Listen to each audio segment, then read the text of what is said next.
তো যারা 2024 সালে উচ্চ মাধ্যমিক দর্শন পরীক্ষা দেবে এবং লিখিত পরীক্ষায় যদি 80-80 পেতে চাও তো প্লিজ চ্যানেলটা সাবস্ক্রাইব করে আমি যে ক্লাসটা করছি সেটা করো, সঙ্গে বন্ধুদেরকে শেয়ার করে দিবে। কারণ হচ্ছে আমার এই ফ্রি টিউশন একমাত্র যারা ভালো রেজাল্ট করতে চায়, যারা টাকার অভাবে টিউশন নিতে পারেনি, যারা টিউশনে গিয়েও কিছু বুঝতে পারছে না, আমি 100% তাদের জন্য। তো প্লিজ চ্যানেলটা সাবস্ক্রাইব করে এখন যে ক্লাসটা করছি সেটা করো। আর খুঁজে পাচ্ছ না, তোমরা অনেকেই বলছো খুঁজে পাচ্ছ না, তো আমি বলছি আমার সব অধ্যায় কমপ্লিট হয়েছে, এখন এক্সট্রা ক্লাস চলছে। তো প্রোফাইলটাতে ক্লিক করে দেখবে ভিডিওজ অপশন আসবে, ভিডিওজ অপশনে গিয়ে ক্লিক করে পরপর যা ভিডিও পাচ্ছ এখন সবগুলো প্রত্যেকটা অধ্যায় থেকে এক্সট্রা ক্লাস, যেখানে যেখানে এক্সট্রা ক্লাস দরকার আছে একটু নিচের দিকে কোনো এদিক ওদিক কোনো কাটছাট করবে না, ভিডিওজ অপশনে যা ভিডিও পাবে এখন যেগুলো পাচ্ছে সবগুলো এক্সট্রা ক্লাস। একটু নিচের দিকে গেলে দেখবে যুক্তি থেকে আরম্ভমূলক 12টা অধ্যায় কমপ্লিট একদম আমার টিউশনের। তোমরা যে টিউশনে পড়েছো সেই টিউশন আর আমার টিউশনের পার্থক্য দেখবে, তাহলেই বুঝতে পারবে। একটু নিচের দিকে যুক্তি থেকে আরম্ভমূলক 12টা অধ্যায় কমপ্লিট আছে, তারপর এখন প্রত্যেকটাও এক্সট্রা ক্লাস। আশা করি এই সুযোগ টাকা দিয়েও তোমরা পাবে না। তো যদি 80-80 পেতে হয় তো প্লিজ আমি যে ক্লাসগুলো করছি প্রত্যেকটা ক্লাস করো। আজকে তোমাদেরকে প্রমাণ দেখাচ্ছি, ভালো করে দেখো। এই যে নিম্নলিখিত যুক্তিগুলিকে আদর্শ আকারে রূপান্তরিত করে তাদের মূর্তি ও সংস্থান উল্লেখ করো এবং প্রত্যেকটির বৈধতা বিচার করো। তো আমি এই অধ্যায় থেকে এইভাবে পুঙ্খানুপুঙ্খভাবে করাচ্ছি যাতে পরীক্ষা যতই প্রশ্ন ঘুরিয়ে আসুক তাতে তোমরা 100% সঠিক উত্তর দিতে পারো। তো ভালো করে দেখো, নিরপেক্ষ না, এটা বুঝে গেছো। নিরপেক্ষ না থেকে লজিকটা আসবে, একটা টিকা আসবে, একটা লজিক আসবে। তো টিকাটা তো আমি মেইন ক্লাসে করিয়েছি, এক্সট্রা ক্লাসে করিয়ে দিয়ে বুঝিয়ে দিয়েছি, আর কিছু করার কিছু নেই, যেগুলো টিকা দিয়েছি সেগুলোই পড়তে হবে।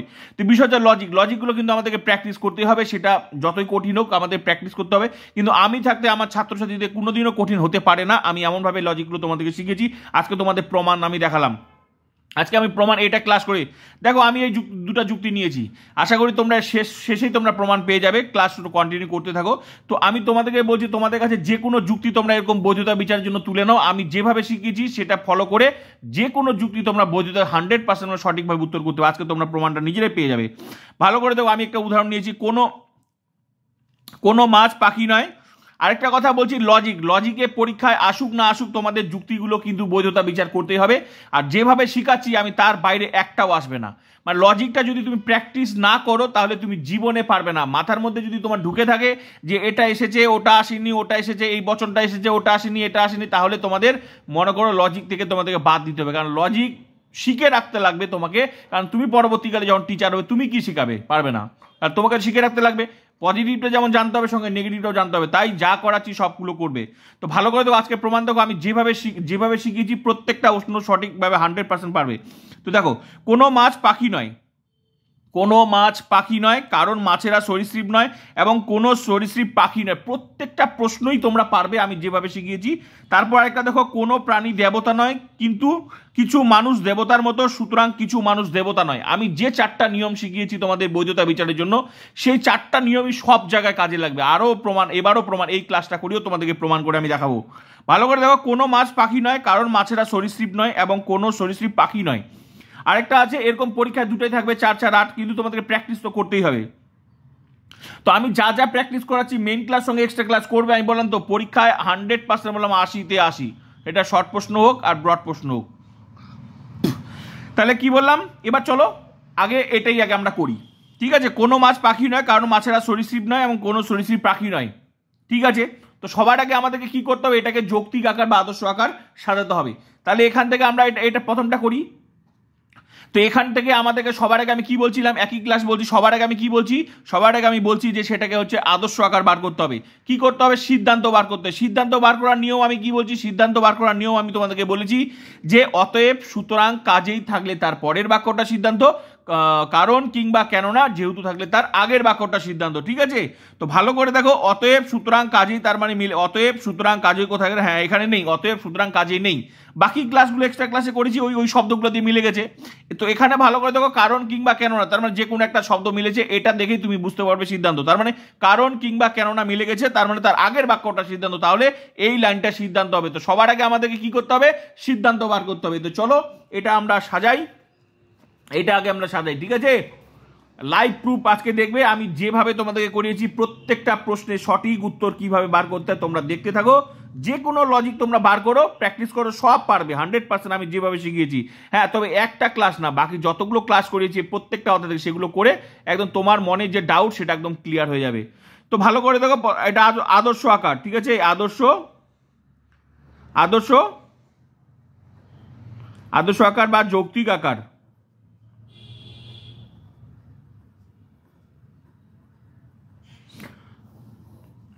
আজকে তোমাদেরকে আমি প্র্যাকটিস করে দেখাচ্ছি। তাহলে সবার আগে সিদ্ধান্ত কোনটা হবে? সিদ্ধান্ত কোনটা হবে? কোনো মাছ পাখি নয় নিশ্চয়ই হচ্ছে, এটা সিদ্ধান্ত হবে। তো এটা কোন বচন হবে? আলটিমেটলি তো প্রত্যেকটাই আমাদেরকে বচন করতে হবে। তো বচন কি হবে? এটা বচন নিশ্চয়ই তোমাদের হবে ই বচন, কোনো মাছ নয় পাখি। কারণ কোনো নয় আছে, কোনো নয়, কখনো নয়, কিছুই নয়, এই জাতীয় শব্দ থাকলে কি হয়? ই বচন হয়। তাহলে কোনো নয় আছে, তার মানে মিলে গেল, এটা ই বচন হবে, কোনো মাছ নয় পাখি। আর বচন যদি ভুল হয়, প্রত্যেকটা অর্থাৎ বচনের ক্লাসগুলো করে নিও। তো প্রত্যেকটা ক্লাস ঠিকঠাক করবে, 80-80 গ্যারেন্টি। তাহলে এটা কি বচন হবে? ই বচন হবে। তো চলো সবার আগে আমরা হচ্ছে সিদ্ধান্তটা বার করে নিই। নিচে 3টা ফুল স্টপ দিয়ে করবো সিদ্ধান্ত। এটা কোন বচন হবে? এটা হবে ই বচন, কোনো মাছ নয় পাখি। কোনো বচনটা করে নিই, কোনো মাছ। আজকে তোমাদেরকে লাইভ প্রুফ দেখাচ্ছি যে কিভাবে সঠিক উত্তর, যে কোনো যুক্তি নাও, সব পারবে। কোনো মাছ নয় পাখি, এটা প্র্যাকটিসটা করো। কোনো মাছ নয় পাখি, যাই আসুক পরীক্ষা সঠিক। তাহলে এই বচন দিয়ে দিলাম কোনো মাছ নয় পাখি। এটা মাছের জায়গায় কি দিব? এতদিন ক্লাসগুলো করার আশা করি বুঝে গেছো যে এখানে এস দিতে হয়, আর এটাতে কি দিতে হয়? বিধপত্তাতে কি দিতে? পি দিতে হয়। তাহলে এস আর পি হয়ে গেল। এবার হচ্ছে এখান থেকে তো একটা লাইন হয়ে গেল, এইটা লাইন নেওয়া হয়ে গেল। এর বাকি দুটো লাইন কি কি পড়ে থাকলো? মাছেরা সরীসৃপ নয় এবং হচ্ছে কোনো সরীসৃপ পাখি নয়। তাহলে এই দুটো লাইন পড়ে থাকলো। এই দুটো লাইনের মধ্যে দ্বিতীয় লাইনটা কি করে বুঝবে? এই যে আমি কি বলছিলাম, প্রত্যেকটাতে ক্লাসে আমি তোমাদেরকে বলছি, একই কথা বলছি। এই যে মাছ শব্দটা, মানে মাছ শব্দটার নাম কি? এস। এই যে এস পদটা ওই দুটো লাইনের মধ্যে একটা লাইন তো নেওয়া হয়ে গেছে। যে দুটো লাইন পড়ে থাকলো সেই লাইনের মধ্যে, সেই বাক্যটার মধ্যে যেখানে থাকবে এই মাছ শব্দটা, সেটা হবে দ্বিতীয় নাম্বার লাইন। তাহলে এই যে মাছ শব্দটা এখানে আছে, তাহলে এই যে কারণ মাছেরা সরীসৃপ নয়, কারণ মাছেরা, তাহলে এটা কোন বচন হবে? এটাও ই বচন হবে। মাছেরা নয়, তার মানে এটাও ই বচন, মাছেরা সরীসৃপ নয়। তার মানে কি হবে? ই বচন, কোনো মাছ নয় সরীসৃপ। এটাও ই বচন হবে। কোনো, সবার আগে এটাও হচ্ছে ই বচন, কোনো মাছ নয় সরীসৃপ। খুবই সোজা। আমার ক্লাসগুলো করে বললাম তো, যে কোনো বৈধতা বিচার সঠিকভাবে করবে। কোনো মাছ নয় সরীসৃপ, আমার ক্লাস করবে, আর ভুল হবে এটা জীবনে হতে পারে না, ঠিক আছে? কারণ ইউটিউবে এমন একটা টিচার আছে যেখানে ফ্রিতে পড়ায়, কিন্তু যারা টিউশন পড়ায় টাকা দিয়ে, তারাও আমার মতো পড়াতে পারবে না। আশা করি ক্লাসগুলো করলেই তোমরা বুঝতে পারবে। সরীসৃপ, এটা কোন বচন? এটাও ই বচন হয়ে গেল। দুটা লাইন আমার নিচ থেকে উপরে উঠতে যৌক্তিক বাক্য সঠিক। তাহলে দুটা লাইন হয়ে গেল। এবার পড়ে থাকলো যে এটা লাইন হয়ে গেল, এটা কোন লাইনটা পড়ে থাকলো? এই লাইনটা পড়ে থাকলো। তাহলে এটাও কি বচন? এটাও ই বচন। কারণ কোনো সরীসৃপ পাখি নয়, তার কোন সরীসৃপ তো পাখি নয়, কোনো নয় মিলে গেছে, তার মানে এটাও ই বচন। তাহলে এটা কি বচন হবে? কোনো সরীসৃপ নয় পাখি, কোনো সরীসৃপ নয় পাখি, এটাও হচ্ছে ই বচন। তো সবার উপরে এটা কোনো, ব্যাস। এই আদর্শ আকারটা যদি সাজাতে পারো তাহলে একদম জলের মতো ক্লিয়ার। কারণ আমি যেভাবে শিখিয়েছি ভুল জীবনে হতে পারে না। তোমরা লাইভ প্রুফ দেখছো ভালো করে। কোনো সরীসৃপ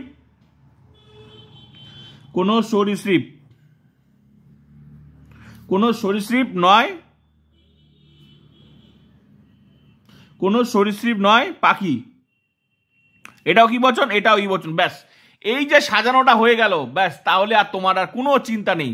আজকে আমি তোমাদের দুইটাই কিভাবে তাড়াতাড়ি সঠিক উত্তর দেখো, আমি যেভাবে করেছি প্রত্যেকটা কিভাবে হুবহু মিলে যায়, ভালো করে দেখো। তাহলে এবার পদগুলো মিলিয়ে নাও।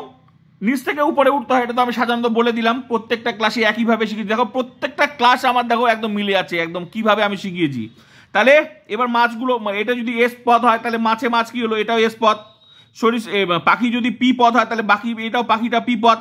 হ্যাঁ, এবার বাকি যে দুটো পদ পড়ে থাকলো সেটার নাম কি? নিশ্চয়ই হেতুপদ হবে। কারণ প্রত্যেকটাতে বলেছি বাকি যে দুটো পদ থাকলো সেটা হেতুপদ, এম। হেতুপদের নাম কি? এম। আবার এটা এখানে এই যে এটা দিয়েছি, এটা হচ্ছে লেখার দরকার নাই। এটা আমি তোমাদেরকে বলছিলাম পরীক্ষা লিখলে হবে না লিখলে হবে, লিখলে কি ফালতু টাইমটা নষ্ট হচ্ছে।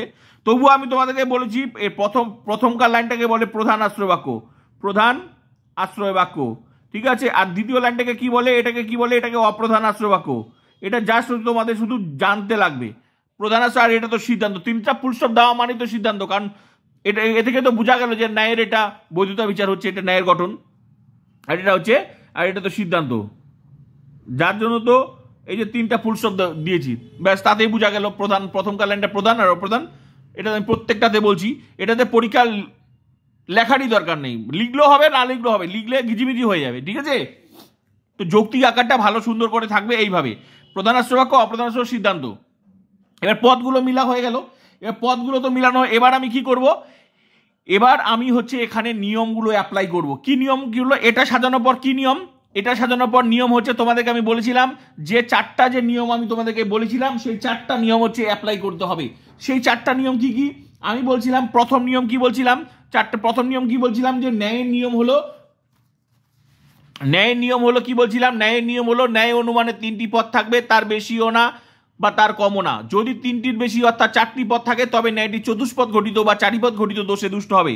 তো চলো মিলিয়ে নেওয়া যাক চারিপদ ঘটিত দোষ কিভাবে হয়। তো ভালো করে দেখো, মাছ মাছ মানে সেম শব্দ, তাহলে একটি পদ, প্রত্যেকটা পদ দুবার করে বসে, আমি আগে প্রত্যেকটা ক্লাসে বলেছি।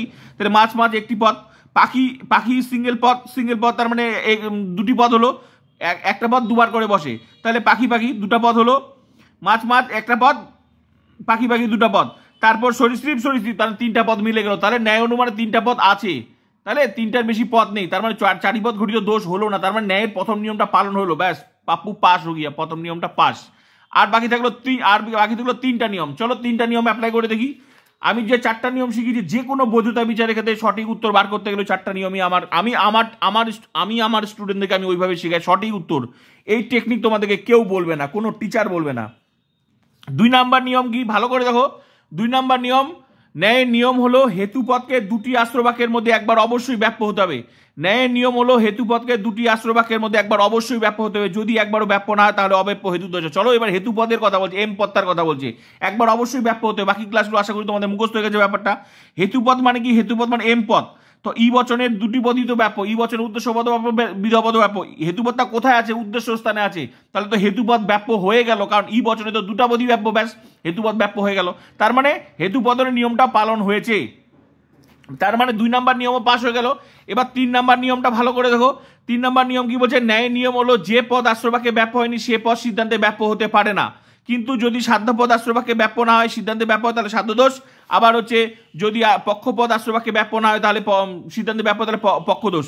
মোট কথা এই নিয়মের ক্ষেত্রে, এই নিয়মটার ক্ষেত্রে দেখতে হবে যে আশ্রবাক্যে অব্যাপ্য সিদ্ধান্তে ব্যাপ্য হলে সেটা দোষ, সেটা হয় এসপির কথা বলছে, হয় অবৈধ সাধ্য দোষ হবে না অবৈধ পক্ষ দোষ হবে। চলো ভালো করে দেখা যাক।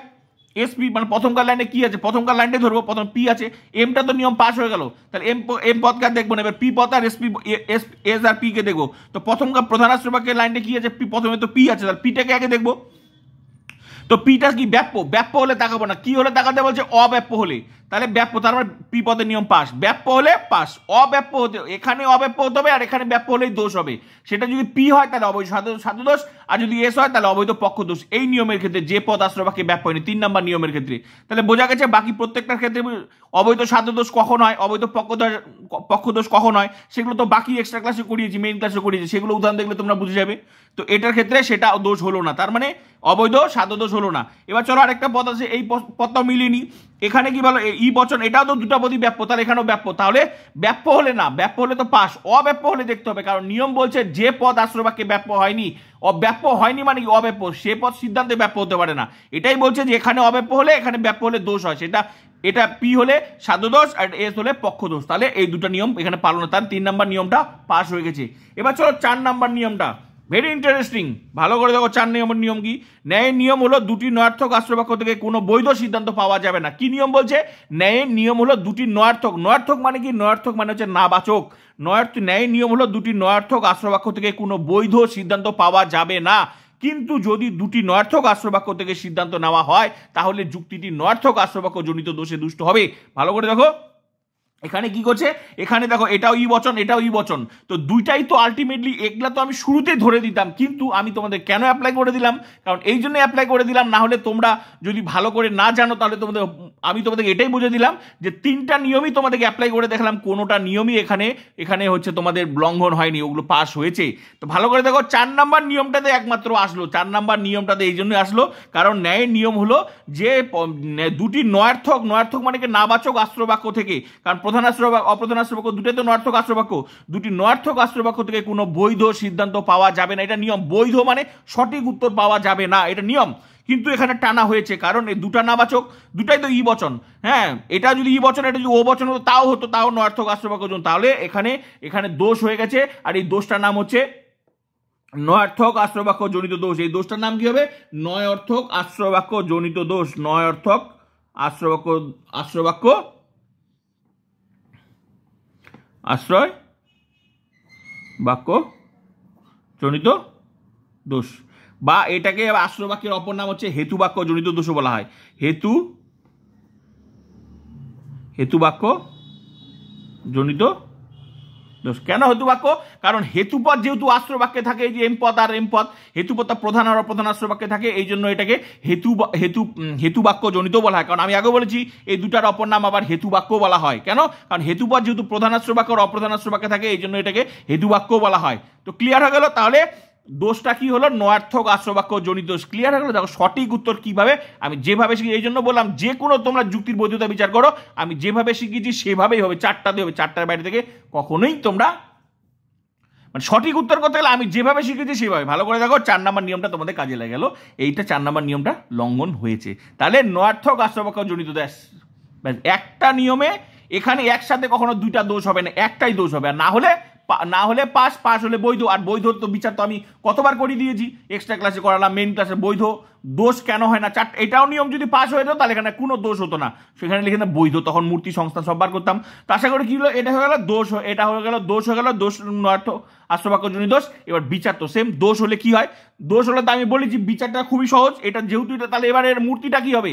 মূর্তিটা হবে এটা অবৈধ মূর্তি, এখানে কোনো নাম হবে না, কিন্তু সংস্থান হবে এখানে। যেহেতু এটা হচ্ছে নয়ার্থক আশ্রবাক্য জনিত দোষ হয়েছে, এটার হচ্ছে সংস্থানটা হবে। সংস্থান বার করার নিয়মটা আমি কি বলেছি? সংস্থান বার করার নিয়ম আমি কি বলেছিলাম? আলটিমেটলি 3টা লাইন আছে। তো চলো 3টা লাইনই তুলে নিই। 3টা লাইন কি? প্রথম লাইন হচ্ছে এই যে প্রথমকার লাইনটা কি? প্রথমকার লাইনটা হচ্ছে এটা এমপি, তাহলে এই যে এমপি। তারপর দ্বিতীয় লাইনটা কি? দ্বিতীয় লাইনটা হচ্ছে এসএম। তৃতীয় লাইনটা কি আছে? এসপি, এই যে এসপি। তৃতীয় লাইনটা বি। তারপরে কাজ কি? তারপরে কাজ আমি কি বলছিলাম? তারপরে কাজ বলছিলাম যে হেতুপদকে শুধু কানেক্ট করে দাও, তার ফলে যে ছবিটা হবে সেটা হচ্ছে সংস্থান। তো এই যে কানেক্ট করার ফলে যে ছবিটা হলো, এই ছবিটার নাম কি? আশা করি বুঝে গেছো, উল্টা জেড। এটা হচ্ছে প্রথম সংস্থান। আশা করি বুঝে গেছো, প্রথম সংস্থান, দ্বিতীয় সংস্থান, তৃতীয় সংস্থান, চতুর্থ সংস্থান, 4টা সংস্থান। তো 4টা সংস্থান কি হয় সেটা তো আমি আগে বলেছি। প্রথম সংস্থান ভালো করে দেখো, এরকম হলে প্রথম সংস্থান, আর এরকম হলে যে দ্বিতীয় সংস্থান, সেটা তো আমি প্রত্যেকটা ক্লাসে তোমাদেরকে দেখিয়েও দিয়েছি। আর তৃতীয় সংস্থান মানে যে এরকম, আর চতুর্থ সংস্থান মানে যে এটা। প্রথম সংস্থানের বিপরীত হচ্ছে চতুর্থ সংস্থান, ভালো করে দেখো, এই যে সংস্থান এর উল্টা হচ্ছে এটা চতুর্থ সংস্থান, আর দ্বিতীয় সংস্থানের উল্টা হচ্ছে তৃতীয় সংস্থান। তো এগুলো তো আমি প্রত্যেকটাই বলছি, ভালো করে দেখো, এই যে দ্বিতীয় সংস্থানের উল্টাটা হচ্ছে তৃতীয় সংস্থান। ভালো করে দেখো, দ্বিতীয় সংস্থানের উল্টা হচ্ছে তৃতীয় সংস্থান। মনে থাকবে কিন্তু সংস্থা, শুধু ছবিগুলোর নামটা মনে রাখবে, যে ছবিটা হবে তার মানে এরকম ছবি আসলে ব্যাস এটা প্রথম সংস্থান। তো বুঝাই দিলাম, প্রত্যেকটা ক্লাসে আমি বুঝিয়ে দিয়েছি, ব্যাস সংস্থান বার হয়ে গেল। তাহলে এবার কি করবো? এবার সহজ কাজ কি? এবার বিচার। তো বিচার সহজ, বিচার তো আমি প্রত্যেকটা ক্লাসে দেখিয়েছি, যেটা দোষ হলে কি বিচার, একই বিচার, প্রত্যেকটা ক্ষেত্রে একই বিচার। বাকি এক্সট্রা ক্লাসগুলো হবে একই বিচার, শুধু শব্দগুলো আলাদা, যখন যেটা দোষ হবে সেই হিসাবে নাম হবে। বিচার কি? খুবই সহজ। বিচারটা কি? বিচারটা আমি লিখছি না, প্রত্যেকটা আমি লিখে দিয়েছি একই বিচার, শুধু আমি মুখে বলে দিচ্ছি, তাহলে তোমাদের জলের মতো ক্লিয়ার। কারণ বাকিগুলো তো আমি সুন্দর করে লিখে দিয়েছি, প্রত্যেকটাতে বিচার। তো একই বিচারের কতবার লিখবো, শুধু কোন জায়গাটা চেঞ্জ করতে হবে সেটা আমি বারবার করে বলে দিচ্ছি।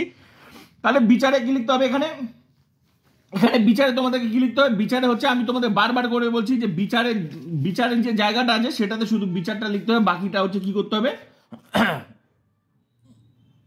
তাহলে এটার বিচারটা কি হবে? এটা দোষ হয়ে গেল, নয়ার্থক আশ্রবাক্য জনিত সংস্থান বার হয়ে গেল। সংস্থানের নাম কি? সংস্থানটা হলো প্রথম সংস্থান। এখানে লিখে দেবো এটা প্রথম সংস্থান। সবগুলোতে একইভাবে শিখালাম, সব ক্লাসগুলো তোমরা করবে।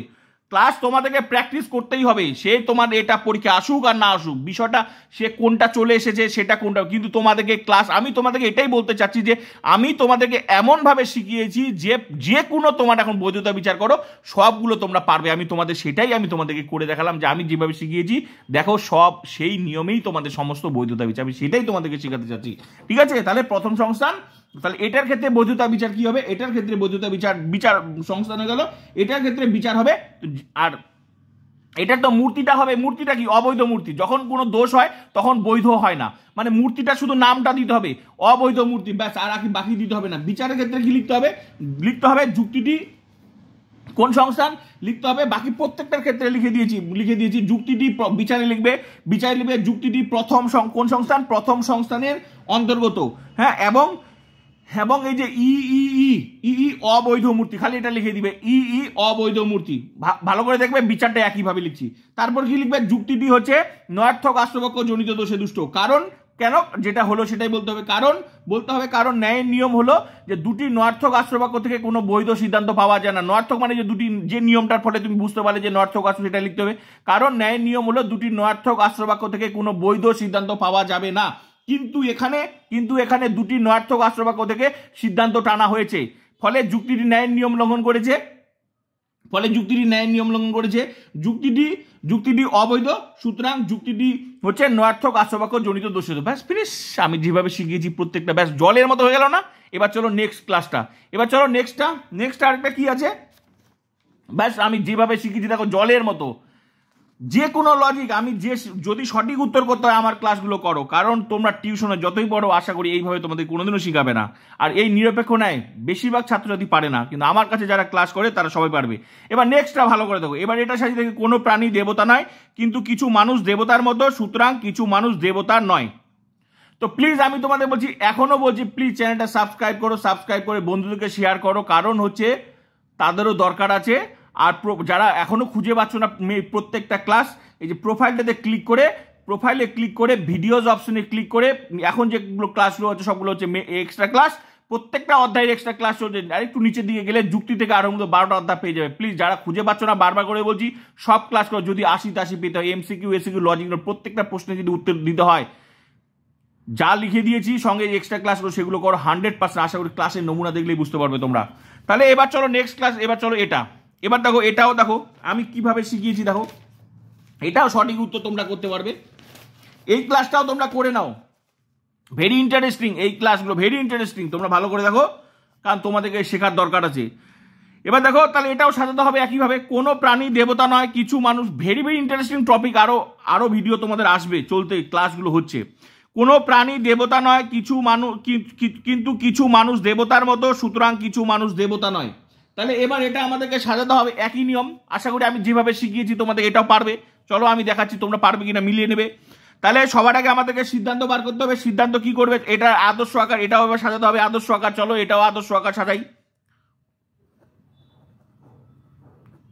প্র্যাকটিস এমন ভাবে করো যাতে যে কোনো প্রশ্ন আসুক, পরীক্ষা যে কোনো প্রশ্ন আসুক, সেইভাবে পড়াশোনা আমি পড়াশোনা ওইভাবেই করে আমার ছাত্রছাত্রীদেরকে।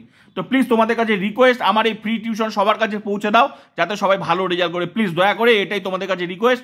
আশা করি তোমরা টাকা দিয়ে টিউশন পড়ে তোমরা বুঝতে পারছো তোমরা সেখানে কতটা শিখেছো। আদর্শ আকার বা যৌক্তিক আকার একই ব্যাপার, কতবার লিখলাম, যাই হোক আদর্শ আকার বা যৌক্তিক ব্যাপার। এবার হচ্ছে সিদ্ধান্ত বার করতে হবে। তো একই ব্যাপার কি, প্রথম প্রসেস কি তোমাদেরকে বলেছিলাম। প্রথম প্রসেস হচ্ছে কি বলেছিলাম, সবার আগে সিদ্ধান্ত বার করতে হবে। এটা যেভাবে বার করে দিলাম, এটা যেভাবে তোমাদেরকে বার করে শিখালাম এখনই। তাহলে এটা হচ্ছে কি করে বুঝবে, আমি কি বলছিলাম, অতএব সুতরাং কাজে থাকলে তার পরের বাক্যটা সিদ্ধান্ত, কারণ কিংবা কেন না থাকলে তার আগের বাক্যটা সিদ্ধান্ত। তার মানে অতএব সুতরাং কাজে মিলে গেছে, তার মানে পরের বাক্যটা সিদ্ধান্ত। তাহলে এটা হবে সিদ্ধান্ত, এটা হবে সিদ্ধান্ত। তো এটা আবার কোন বচন, এটাকেও বচন করতে হবে। তাহলে এটা কোন বচন হবে, ভালো করে দেখো। কিছু মানুষ দেবতা নয়, কিছু মানুষ দেবতা নয়, এটা কোন বচন হবে ভালো করে দেখো। তো এটা হচ্ছে কিছুর সাথে নয় আছে, তাহলে কোনো কিছু অধিকাংশ বেশিরভাগ প্রায় সাধারণত যে বচনের নিয়মগুলো আছে, শব্দগুলো আছে, কোনো কিছু অধিকাংশ বেশিরভাগ প্রায় সাধারণত শতকরা পার্সেন্টেজ, এই যে আছে শব্দগুলো, সাথে কি নাবাচক থাকলে কি হয়ে যায়, ও বচন হয়ে যায়। সব বলেছি বচনের ক্লাসে, কারণ বচন এখন তো আর বচন শেখানো উচিত না, এটা তখন অন্য চ্যাপ্টার। তা বচনের ক্লাসে বচন শিখতে হবে ভালো করে। প্রত্যেকটা অধ্যায় এমনভাবে ক্লাস করতে হবে যাতে যে কোনো অধ্যায়, কারণ প্রত্যেকটা অধ্যায় কিন্তু রিলেটেড। হ্যাঁ, তাহলে এখন তো তাহলে এটা বচন করতে হবে। কিছুর সাথে নয় আছে, কিছু শব্দটা কার, তার মানে এটা হচ্ছে ও বচনের নিয়ম। তাহলে এটার সাথে এটা ও বচন হবে। তাহলে উত্তরটা কি হবে, কোনো মানুষ নয় দেবতা। চলো এবার লিখে নি। সবার আগে সিদ্ধান্ত বার করতে হবে, এটাও সিদ্ধান্ত। দেখো আমি এমন ভাবে শিখিয়েছি সব জলের মতো একদম পরিষ্কার। তাহলে কি করতে হবে, এটা হচ্ছে বচনটা হবে কোনো মানুষ নয় দেবতা, কোনো মানুষ নয় দেবতা। এমন ভাবে প্র্যাকটিস করতে হবে যাতে কেউ আটকাতে না পারে। কোনো মানুষ নয় দেবতা। বারবার করে বলছি, মেইন ক্লাস আর সঙ্গে এক্সট্রা ক্লাস করো। প্রোফাইলে ক্লিক করে ভিডিওস অপশনে ক্লিক করে বাকি পরপর যে ভিডিওগুলো পাচ্ছ এক্সট্রা ক্লাস সঙ্গে মেইন ক্লাস, নিচে যুক্তি থেকে আরম্ভ 12টা অধ্যায় কমপ্লিট প্যাকেজ যদি না করো তাহলে 80 জীবনে পাবে না। ঠিক আছে, আর যদি পেতে হয় ফ্রি ক্লাস পেয়েও যদি তোমাদের ক্লাস না করো তাহলে আমার করার কিছু নেই। তাহলে দেখো কোনো কোনো মানুষ নয় দেবতা, আমি এমনভাবে শিখিয়েছি দেখো একদম সব জলের মতো পরিষ্কার হয়েছে। কোনো কোনো মানুষ নয় দেবতা হয়ে গেল। এবার কি এই যে মানুষটা কি নাম দেবো, এস দিব, আর দেবতার নাম কি দিব, পি দিব। এই ক্লাসটা করো। এখন যে এই ক্লাসটা হচ্ছে ভেরি ইন্টারেস্টিং, ভালো করে দেখো, একটা গুরুত্বপূর্ণ কথা আছে এর মধ্যে, তোমাদের দেখবে ভালো করে। তোমাদের এই কথাটা কেউ বলে নেই, কোনো টিচার বলে নেই। কোনো কোনো মানুষ নয় দেবতা হলো। এবার কি হলো, দ্বিতীয় নিচ থেকে উপরে উঠতে হবে। তাহলে মানুষ শব্দটা, এটার নাম কি, এস পথ, এই শব্দটা ওই দুটো লাইনের মধ্যে যেখানে থাকবে, তার মানে একটা লাইন তো নেওয়া হয়ে গেল, এই লাইনটা নেওয়া হয়ে গেল। একই নিয়ম, যে নিয়মে তোমাদের এটা শিখালাম এই নিয়মে এটা ভালো করে দেখো। সবার আগে সিদ্ধান্ত বার করবো, সিদ্ধান্ত বার হয়ে গেল। সিদ্ধান্ত বার করার নিয়ম পর কি নিয়ম, যে এই যে উদ্দেশ্য পত্তার নাম এস দিব, বিধপত্তার নাম কি দিব, পি দিব। তারপরে যে এস শব্দটা যেটা আছে মানে মানুষ শব্দটা, এই তিনটা লাইনের মধ্যে থেকে তো একটা লাইন হয়ে গেল, তাহলে দুটো লাইন পড়ে থাকলো কি, কোনো প্রাণী দেবতা নয় আর কিন্তু কিছু মানুষ দেবতার মতো। এই যে দুটো লাইন পড়ে থাকলো, এই দুটো লাইনের মধ্যে যে মানুষ শব্দটা মানে এস শব্দটা যেখানে থাকবে সেটাই হবে দ্বিতীয় লাইন, কারণ এটা নিচ থেকে উপরে উঠতে হবে, তবে তুমি সঠিক যৌক্তিক আকার সাজাতে পারবে। তাহলে দ্বিতীয় লাইন কি করে, মানুষ শব্দ, এটা তো হয়ে গেছে। মানুষ শব্দটা কোথায় আছে ভালো করে দেবে, যে এখানে আছে, তার মানে এইটাই হবে দ্বিতীয় নাম্বার লাইন, কিছু মানুষ দেবতার মতো। তাহলে এটা হবে আই বচন, কারণ যে কিছু শব্দটা আছে আর বাক্যটা হেবাচক আছে, তার মানে এটা আই বচন।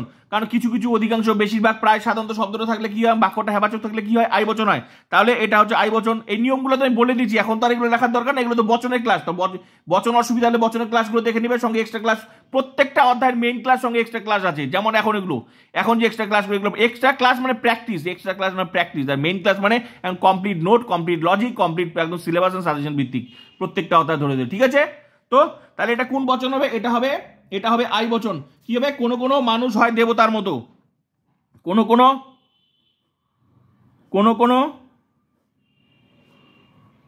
মানুষ হয় দেবতার,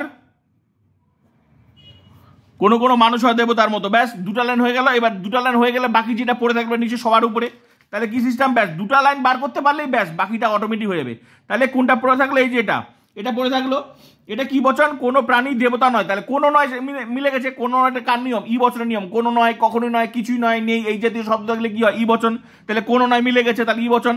তাহলে কি হবে, বচনটা হবে কোনো প্রাণী নয় দেবতা, কোনো প্রাণী নয় দেবতা। চলো এটা ই বচন করে নি, কোনো আমার ক্লাস করবে আর তোমরা পারবে না, এটা হতেই পারে না। যদি ক্লাস না করো তাহলে জীবনে পারবে না। কোনো প্রাণী, আর এই ধরনের ক্লাস আশা করি তোমরা টাকা দিয়ে যে 12 মাস পড়ছো, 5-6 মোটামুটি 6-7 হাজার টাকা দিয়ে দিচ্ছ বেতন, অথচ তোমরা কিন্তু ঠিকঠাক শিখতে পারো নাই। তো প্লিজ দয়া করে, ফ্রি ক্লাস করছো, দয়া করে বন্ধুদেরকেও শেয়ার করবে, কারণ এই ক্লাসটা কিন্তু তাদের জন্য, ঠিক আছে? কোনো প্রাণী নয়, কোনো প্রাণী নয় দেবতা। এটা কি বচন, এটা হচ্ছে ই বচন। ও আর এটা তো আই বচনটা দেইনি, এটা আই বচন। হ্যাঁ, ব্যাস সাজানো হয়ে গেল। এটা সিদ্ধান্তটা কি হলো, সিদ্ধান্তটা হলো ও বচন, আর এটা কোন বচন হলো, এটা হয়ে গেল আই বচন, আর এটা কি হয়ে গেল, ই বচন। তো এবার ভালো করে দেখো, সাজানো হয়ে গেল। এবার পদগুলো মিলিনি, পদগুলো কি, পদগুলো এস, এই যে মানুষ যেভাবে প্রত্যেকটাতে শিখিয়েছি, সাজানোর পর তারপর কি করতে হয়, সব পদগুলো মিলাতে হয়। এই যে মানুষ এস দিয়েছিলে, দেবতা পি দিয়েছিলে, তাহলে এস পদ, মানুষ যদি এস হয় তাহলে মানুষটা আরেকটা যেখান থেকে সেটাও এস পদ, এস দেবতা, হ্যাঁ দেবতা আর দেবতার মতো। তাহলে এটা মিলছে না, আগে ওটা দাও ভালো করে। এই যে প্রাণী, হ্যাঁ এই যে প্রাণী, ভালো করে দেখো তোমরা, ভালো করে দেখো। এবার পদগুলো মিলাও, যে এস, তাহলে মানুষ আর মানুষ হলো একটা পদ। এবার দেবতা, এই যে দেবতা মিলে গেল, দেবতা যদি পি হয় তাহলে দেবতা পি, এটাও পি পদ। তাহলে প্রত্যেকটা পদ দুবার করে বসে, তাহলে এস পদ মিলে গেল একটা পদ, দেবতা দুটা পদ মিলে গেল। তারপর দেখো প্রাণী আর দেবতার মতো, তার মানে হেতুপত্তাই মিলছে না, প্রাণী, তাহলে এখানে প্রাণী হওয়া উচিত ছিল, আর এখানে দেবতার মতো হওয়া উচিত ছিল। ভালো করে দেখো, হেতুপত্তাই মিলছে না। তাহলে পদ হয়ে গেল কটা, এই যে একটা পদ, এস একটা পদ, পি দুটা পদ, এই যে 3টা 4টা, ব্যাস কেল্লা পথে। তাহলে বুঝলে তো, দেখো তার মানে প্রথম নিয়মটাই ভায়োলেন্স করে দিয়েছে। ভালো করে দেখো, প্রথম নিয়মটা কি, 4টা পদ বার হয়ে গেল। এখানে দেখো 4টা পদ হয়ে গেল। ন্যায়ের নিয়ম কি দেখো, ন্যায়ের নিয়ম হলো ন্যায় অনুমানে 3টি পদ থাকবে, তার বেশিও না কমও না। যদি 3টির বেশি অর্থাৎ 4টি পদ থাকে তবে ন্যায়টি চতুষ্পদ ঘটিত বা চারিপদ ঘটিত দোষে দুষ্ট। ভালো করে দেখো, চারিপদ ঘটিত। দেখো এটা সম্পর্কে তো আমি আগেও ক্লাস করিয়েছি, তোমাদের আগেও ক্লাস করিয়েছি, কিন্তু আমি ওই যে বলছি তোমাদের ক্লাসগুলো করে রাখতে লাগবে। কারণ যদি পরীক্ষায় মনে করো ঘুরিয়ে আসে আসে যদি দিয়ে দেয় বাই চান্স, তুমি কি করবে? কারণ তোমার সাথে তো বোর্ড কোনো কন্ট্যাক্ট করেনি যে আমি দিব না। তা তোমাকে তো শিখে রাখতে লাগবে, আসুক আর না আসুক শিখে তো রাখতে লাগবে। পরবর্তীকালে যখন তুমি টিচার হবে তুমি কি করবে? না আমি তো ওটা শিখি নাই, কারণ আমার সেই সময় তো ওটা সাজেশনে ছিল না, ওটা তো আসেনি, তো আমি তোমাদেরকে করাতে পারবো না, আমি তো টিচার হয়েছি, ওইটা আমি বাদ দিয়েছি। তো তোমাকে তো শিখতে হবে। তা আশা করি ভালো করে দেখো। এবার এখানে কটা পদ হলো? এখানে পদই মিলছে না, পদ বেশি হয়ে যাচ্ছে। তাহলে ন্যায়ের নিয়ম কি? ন্যায়ের নিয়ম হলো ন্যায়ের গঠনটা হচ্ছে 3টা পদ, এগুলো হচ্ছে বৈধ, মানে গঠনটাই হলো না। দেখো সাজানো পদে এস একটি পদ, মানুষ মানে একটি পদ, দেবতা দেবতার মতো দেবতা পি পদ মিলে গেল। কিন্তু দেখো প্রাণী আর হচ্ছে ভালো করে দেখো দেবতার মতো, তাহলে 3টা পদ 4টা পদ হয়ে গেল। পদ দেখা যাচ্ছে কয়টা? 4টা। তাহলে এখানে কি হয়ে যাবে? এখানে হচ্ছে দোষ, এখানে হচ্ছে দোষটা কি হবে? এখানে দোষটা হবে, এখানে দোষ হবে চারিপদ ঘটিত দোষ। প্রথমেই ধরা পড়ে গেল, চারিপদ ঘটিত দোষটা প্রথমেই ধরা পড়ে গেল, মানে প্রথমেই ধরা পড়ে গেল। চারিপদ ঘটিত সবার আগেই ধরা পড়ে যাবে। বাকি নিয়মগুলো দেখারই দরকার নেই, শুরুতেই তুমি ধরে ফেলবে যে চারিপদ দোষ হলে কেন, কারণ পদগুলোই মিলবে না। পদগুলো না মিললে সরাসরি আর অন্য কোনো নিয়মে যাওয়ার দরকার নেই। চারিপদ ঘটিত দোষ ধরা সবচেয়ে সহজ চারিপদ আর নয়ার্থক আশ্রবাক্য জনিত। কেন? কারণ দুটাই হচ্ছে নাবাচক হলে ওটাও সহজ, শুধু মিডিলের গুলো। ঠিক আছে, তাহলে চারিপদ ঘটিত দোষ ধরা সবচেয়ে সহজ কি? এরকম 4টা পদ হয়ে যাবে, মানে 3টার বেশি পদ হয়ে গেলেই। তাহলে দোষটা কি লিখে দেবো? দোষটা এখানে লিখে দেবো যে চতুষ্পদ হ্যাঁ চতুষ্পদ ঘটিত দোষ বা চারিপদ ঘটিত দোষ, চতুষ্পদ ঘটিত দোষ বা চারিপদ ঘটিত দোষ। ব্যাস, সোজা, একদম সবচেয়ে জলের মতো সোজা। আর এটার মূর্তিটা কি হবে? এটার মূর্তিটা হবে অবৈধ। ব্যাস, এই যে ও এটা অবৈধ মূর্তি। আর বিচার এখানে কোনো সংস্থান হবে না। মনে রাখবে সংস্থান, এই কথাটাই আমি বলতে চাচ্ছি। চারিপদ ঘটিত দোষে এই দোষে কখনো সংস্থান হবে না, এখানে কোনো সংস্থান হবে না। কারণ সংস্থান তখনই হয় হেতুপদের অবস্থান অনুযায়ী ন্যায়ের যে আকার হয় সেটা। হেতুপদই তো লাচ হচ্ছে না, হেতুপদই তো হচ্ছে না। হেতুপদ কোথায়? হেতুপদই নেই, 4টা পদ হয়ে গেছে, আর 4টা পদে কোনোদিনও সংস্থান হয় না। এই চারিপদ ঘটিত, ভেরি ইম্পর্টেন্ট, চারিপদ ঘটিত দোষে কোনো সংস্থান হয় না, কোনো সংস্থান হবে না। এই সংস্থানে কোনো নাম নেই, মূর্তিটা হবে। খালি মূর্তিটা কেন? মূর্তিটা তো অবৈধ মূর্তি, এটা অবৈধ মূর্তি, বোঝা গেল? মূর্তিটা অবৈধ মূর্তি, কিন্তু সংস্থান হবে না, সংস্থান হবে না, সংস্থান উল্লেখ করা যাবে না, সম্ভব নয়। সংস্থান উল্লেখ করা সম্ভব নয় চারিপদ গঠিত দোষে, কোনো সংস্থান। এই কথাটা তোমাদের কেউ বলেনি, আমি বলছি। ঠিক আছে, তাহলে ভালো করে দেখো। ব্যাস, বিচার কি সোজা? এই তো সংস্থান না হলে তো বিচার আরো সোজা। বিচারটা একদম জলের মতো। বিচারটা কি? চারিপদ গঠিত দোষের বিচার তো আরো একদম জলের মতো সহজ। একদম আমি তোমাদেরকে আগেও শিখিয়েছি, যেভাবে তোমাদেরকে করালাম এতদিন, যে একদম কি বলবো, চারিপদ গঠিত দোষের বিচারে লিখবে যে এই হচ্ছে একদম জলের মতো সোজা। বিচারে কি লিখবে? এই যুক্তিটি চারিপদ ঘটিত বা চতুষ্পদ ঘটিত দোষে দুষ্ট। কারণ ন্যায়ের নিয়ম হলো ন্যায় অনুমানে 3টি পদ থাকবে, তার বেশিও না বা তার কমও না, বেশিও না বা তার কমও না। কিন্তু এখানে ঈশ্বর একটি পদ, কিন্তু এখানে কি বললাম? প্রথমে তোমরা লিখবে এটা হচ্ছে ন্যায়ের নিয়ম হলো এই যুক্তিটি চারিপদ ঘটিত দোষে দুষ্ট। এই যুক্তিটি চারিপদ ঘটিত দোষে দুষ্ট। বা এইভাবেও তোমরা লিখতে পারো, এই বিচারটার ক্ষেত্রে তোমরা লিখতে পারো যে এই সংস্থানে যেহেতু হবে না, তোমরা হচ্ছে মূর্তিটা তোমরা এইভাবে লিখতে পারো সরাসরি। এর বিচারটা একটু অন্যভাবে লিখবে।